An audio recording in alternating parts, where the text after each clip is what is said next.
কোথাও জায়গা পাই না।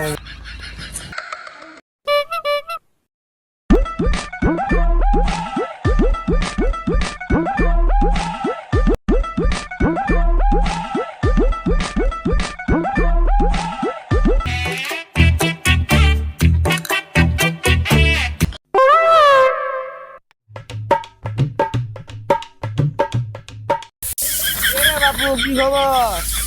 খবর তো ভালো বাপু। এরা আপনি আমি বাবু জমি গা জমি তো বাবু আমারই আর বাপের জমি আজকে দিচ্ছি। মানে আপনার দাদা আপনার বাপে দিছে, বাবা আপনার দিছে জমি। জমি তাহলে আপনি? হ্যাঁ ভাই জমি তো আমারই। ও ঘাস কি করবেন ভাই? ভাই ঘাস তো গরু খিলেমু, গরু আছে ভাই তিনটে গরু আছে? হ্যাঁ ভাই। ও ঘাসটা কেমন ভালি কাটছেন? হ্যাঁ ভাই আরো কাটা লাগবে। ও তাহলে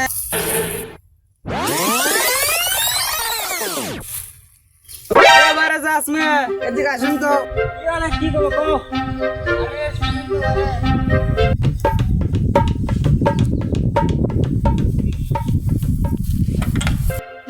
আচ্ছা চাচা কোন থেকে জমি টাকা? জমি তো তোমারই, আমার জমির লোক কি করে?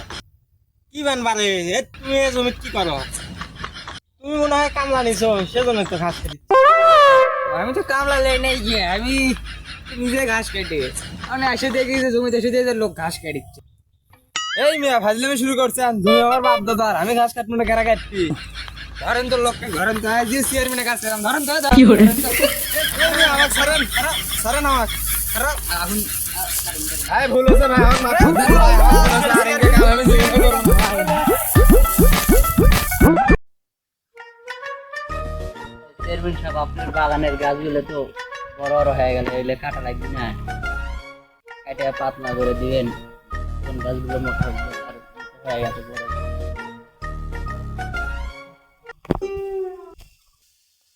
গাছ তো কাটা লাগবে বারে, গাছ তো অনেক বেশি হয়ে গেছে, চিকন চিকন গুলা তো মোটা হতে পারতেছে না। একটু লোক দেখো সামনের সপ্তাহে তাহলে লোক দেখে গাছগুলো কাটা দাও। আচ্ছা ঠিক আছে, গাছগুলো একটু কাটার ব্যবস্থা করো। মোটা মোটা যেগুলো এগুলো কাটো, আর চিকন গুলো তাহলে বড় হবে না, মোটা হওয়ার সুযোগ হবে। চলেন ওই মাঠে একটা আপনার গাড়ি আছে, গাড়িটা দেখে আসি কর্মচারী কাজ করতেছে না আচ্ছা চলো দেখি, ড্রাইভার সাহেবের সাথে কথাও আছে, দেখা করে আসি।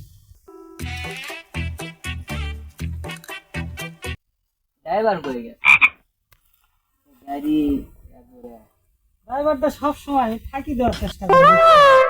চেয়ারম্যান সাহেব আর কিছু করা যায় না, কারণ চাকরি নষ্ট।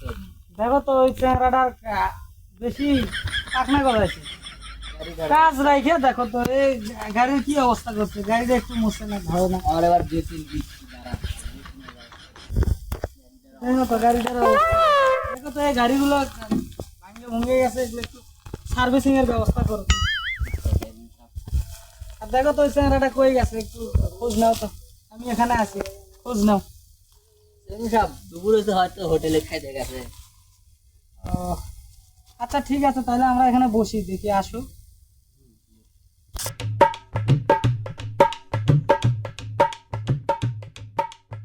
কি আছে কি আছে, আস্তে হেন আস্তে হেন। এই তো দেখো তো চেহারাটা কেমন ধরে নিয়ে এসেছে, একটু দেখো তো দেখো। কি আছে কি আছে, কি করে এই লোক কি করছে? চেয়ারম্যান সাহেব আছে? আচ্ছা চেয়ারম্যান সাহেব চেয়ারম্যান সাহেবের কাছে চলে ঘটনা আগে। দাঁড়ান, আগে আগে শুনি। আরে বাবু কোন না ফের ঘাস কাটছে সোর। দেখেন চেয়ারম্যানের কাছে আসেন, আরে। দেশের কই আছে এই চেয়ারম্যান সাহেব? আবার তিনটে লোক আছে, কি জানি চুরি করছে না করছে, দেশের কয়া লাগে। আচ্ছা দেখি এত নিয়ে আসো, দরবারে নিয়ে আসো, আচ্ছা। দেখি কি করা যায়। আচ্ছা নিয়ে আসছি। চেয়ারম্যান সাহেব যেতে বললো, আসেন। এই কি আছে বাবু? চেয়ারম্যান সাহেব কোয়েন না ভাই, আমি ঘাস ধুয়ে দেখ করে আসছি, ঘাসি বেঁধে করে এসে দেখি যে লোক ঘাস কাটছে। লোক আমি জিজ্ঞেস করলাম যে ঘাসের বিঘার, লোক করছে যে আমার দাদার সম্পত্তি, আমার বাপ কাজ, আর বাপের সম্পত্তি আমি দিয়েছি।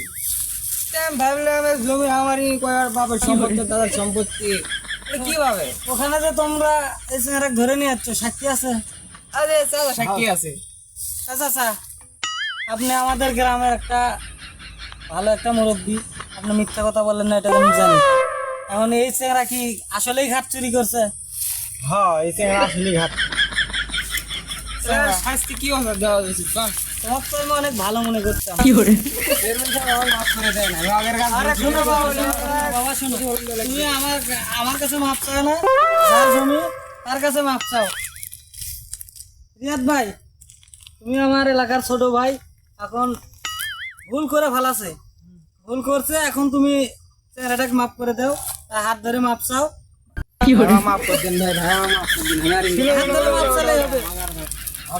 মাফ করে তুমি ঠিক আছে, কিন্তু পরবর্তী দিন কারো বেতন ঘাস করা হয় না। আমি আর এই কাম করবো না। পরবর্তী দিন দেখি রে ভাই, ডাইরেক্টলি এসে বান্ধে দেবে পিঠা। আচ্ছা ভাই, তা ঠিক আছে, আচ্ছা ঠিক আছে, তাহলে এ করো, আমার অ্যাসিস্ট্যান্টের সাথে একটু কথা বলো। এই চেহারাটা যে কই যায় বিচারের সময়, কই গেছিলে বিচারের সময়, তুমি কই যাও? তোমার কাম বুঝছো বাবু, তুমি খালি উল্টো পাল্টা কাম করো। দেখ আমার কিছু একটা করে দাও তো। আসেন, আপনি কি আছে চেয়ারম্যান সাহেব তো বিচার করে দিল, তাহলে আপনার এখন যান, আর বিচার করতেছি। তুই যাস না, দেখি আর একটা ব্যবস্থা করেছি, তাহলে যান। শুনেন শুনেন, ভালো মতো ব্যবস্থা করেন, পরবর্তী দিন আর কারো বেতন না করবে ভাই, বুঝছেন? আর ব্যবস্থাটা করেছি। আচ্ছা আমি চলে গেলাম, চেয়ারম্যান সাহেব করে। আচ্ছা আচ্ছা,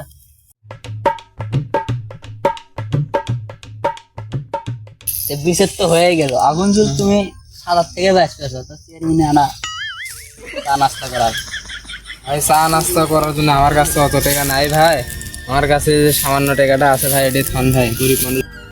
এইরকম চেয়ারম্যানের আশেপাশের কিছু লোক অসৎ কাজ করে, গরিব দুঃখীদের থেকে টাকা হাতিয়ে নেয়, অথচ অনেক চেয়ারম্যান আছে তারা জানতেই পারে না। সুতরাং আপনারা চেয়ারম্যানের আশেপাশের লোকের থেকে দূরে থাকবেন, অবশ্যই চেয়ারম্যানের সাথে সবকিছু শেয়ার করবেন। আমার এই কথাগুলি কেউ পার্সোনালি নেবেন না। সবাই ভালো থাকবেন, সুস্থ থাকবেন। আসসালামু আলাইকুম।